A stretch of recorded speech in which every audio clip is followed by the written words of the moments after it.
और अब बात करते हैं रियल एस्टेट रेगुलेटरी बोर्ड की या बिल की, जिसको लेकर सरकार, केंद्र की सरकार बेहद गंभीर दिख रही है। इसमें जो कुछ प्रावधान है इसके मौजूदा मसौदे में, उससे ये लग रहा है कि लाखों लोगों को इसका फायदा मिल सकता है।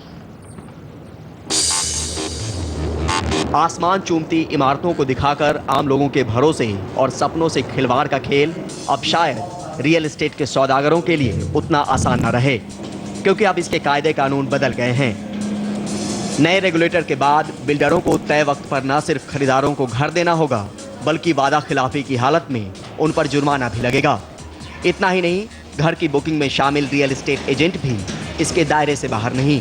जो पहली बात है, जो अप्रूविंग अथॉरिटी है को भी इस एम्बिट में लाना चाहिए, क्योंकि जब अप्रूवल हो जाता है तब ये रेगुलेटरी बिल वहाँ से शुरू होता है। तो मेरा ये कहना है कि जब से प्रोजेक्ट कंसीव हो तब से ही जो रेगुलेटरी बॉडी है उनका एक्शन तब से शुरू होना चाहिए। ठीक है। दूसरा, अगर आप इन चीज़ों को छोड़ देते हैं तो डिमांड तो खड़ा रहेगा, लेकिन सप्लाई इतना कम हो जाएगा कि अल्टीमेटली जो कंज्यूमर को हम प्रोटेक्ट करना चाह रहे हैं, प्राइसेस बहुत बढ़ जाएंगे।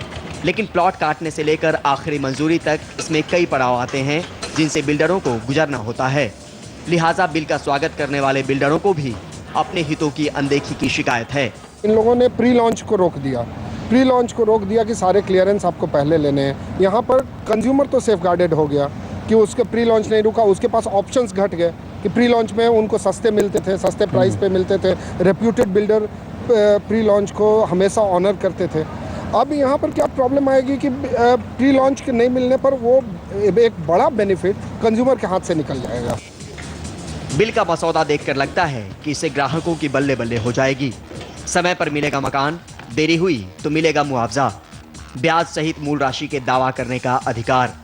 रियल एस्टेट परियोजना में हर मकान का रखना होगा रिकॉर्ड। काला धन निवेश करने पर लगेगा अंकुश। बिल्डरों के ऐड की भी होगी निगरानी, झूठे वादों पर लगेगी रोक। सभी तरह की मंजूरियां मिलने के बाद ही लॉन्च हो सकेंगी परियोजनाएं। हर तरह की मंजूरियों की जानकारी देनी होगी वेबसाइट पर। मेरे को लगता नहीं कि ऐसा कोई उछाल आएगा रेट के अंदर। रेट का और बिल का कोई लेना देना नहीं है आपस में। सेकेंडली, ओबजमन की हम बात कर रहे थे। क्या इंश्योरेंस को या बैंकिंग को ओबजमन आने से कोई नुकसान हुआ? मैं नहीं समझता कोई नुकसान हुआ, बल्कि रादर इंडस्ट्रीज बहुत अच्छी तरीके से ऑर्गेनाइज हो गई। तो ओबजमन अगर आएगी तो उससे ये इंडस्ट्री भी ऑर्गेनाइज होगी, डेफिनेटली ऑर्गेनाइज होगी। एक बार मंजूरी मिलने के बाद प्रोजेक्ट में कोई फेरबदल नहीं होगा। बिल्डर ना तो फ्लोर बढ़ा पाएंगे और ना ही कमरे का साइज बड़ा या छोटा कर पाएंगे। घर के super area, built up area और कारपेट एरिया के गुणा भाग को भी समझने की जरूरत है, ताकि परख सकें कि कीमत क्या चुकाई है और बदले में मिला क्या। घर खरीदने के वक्त एक सावधानी जरूर बरतें super area, built up area और कारपेट एरिया को लेकर। सुपर एरिया में आपकी लिफ्ट भी आएंगी, सीढ़ियाँ भी आएंगी, जो क्लब हाउस होता है, कॉमन लॉबी और सिक्योर्ड लॉबी होता है वो भी आएगा, और साथ में जो एडिशनल फैसिलिटीज़, स्विमिंग पूल हो या फिर जिम हो, उसको भी इंक्लूड किया जाता है।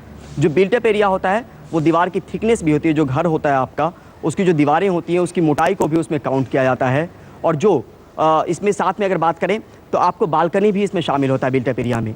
लेकिन अगर कारपेट एरिया की बात करें, जिस जगह का आप वाकई उपयोग कर पाएंगे, तो घर का भीतरी हिस्सा जहाँ पे आप कारपेट बिछा सकें और जिस जगह को उपयोग में ला सकें, वही कारपेट एरिया है और उसी को समझने की ज़रूरत है। पर सवाल है कि क्या नया कानून पुराने जख्मों पर मरहम बन सकेगा? बीते दिनों चर्चा में रहे नोएडा एक्सटेंशन में फ्लैट बुक कराने वाले आज भी चक्कर काट रहे हैं। बिल में तो एक स्ट्रॉन्ग पॉइंट बिल्डर के लिए होना चाहिए, जो एक ने कारपेट एरिया के लिए कारपेट एरिया होना चाहिए। ट्रांसपेरेंसी होनी चाहिए। जो बिल्डर बायर्स जो एग्रीमेंट बनता है उसमें बायर्स की भी सहमति होनी चाहिए कि बिल्डर की बायर्स का कितना पॉइंट है। आप कॉल करो तो आपको आज कुछ और बात बोली जाएगी, 2 दिन बाद कॉल करो तो कुछ और बात बोली जाएगी। पेमेंट का अलग डिमांड मांगते रहते हैं और कोई भी चीज़ क्लियर नहीं बताते हैं। क्लियर जी, ट्रांसपेरेंसी कुछ है ही नहीं जी। ट्रांसपेरेंसी भी बोला जा सकता है। शिक्षा का अधिकार, सूचना का अधिकार, कंज्यूमर्स फोरम और अब इसी कड़ी में रियल एस्टेट रेगुलेटरी बिल के जरिए सरकार लोगों को अधिकार दिलाने की कोशिश में जुटी हुई है। इस देश में कानूनों की कभी कमी नहीं रही। अगर गड़बड़ियां होती रही हैं तो तय समय सीमा के भीतर लोगों को इंसाफ दिलाने को लेकर। बात हालत और हक की है, लेकिन हकीकत अब बदलने वाली है। नोएडा से कैमरा पर्सन दीवान सिंह के साथ परिमल कुमार, एनडीटीवी इंडिया।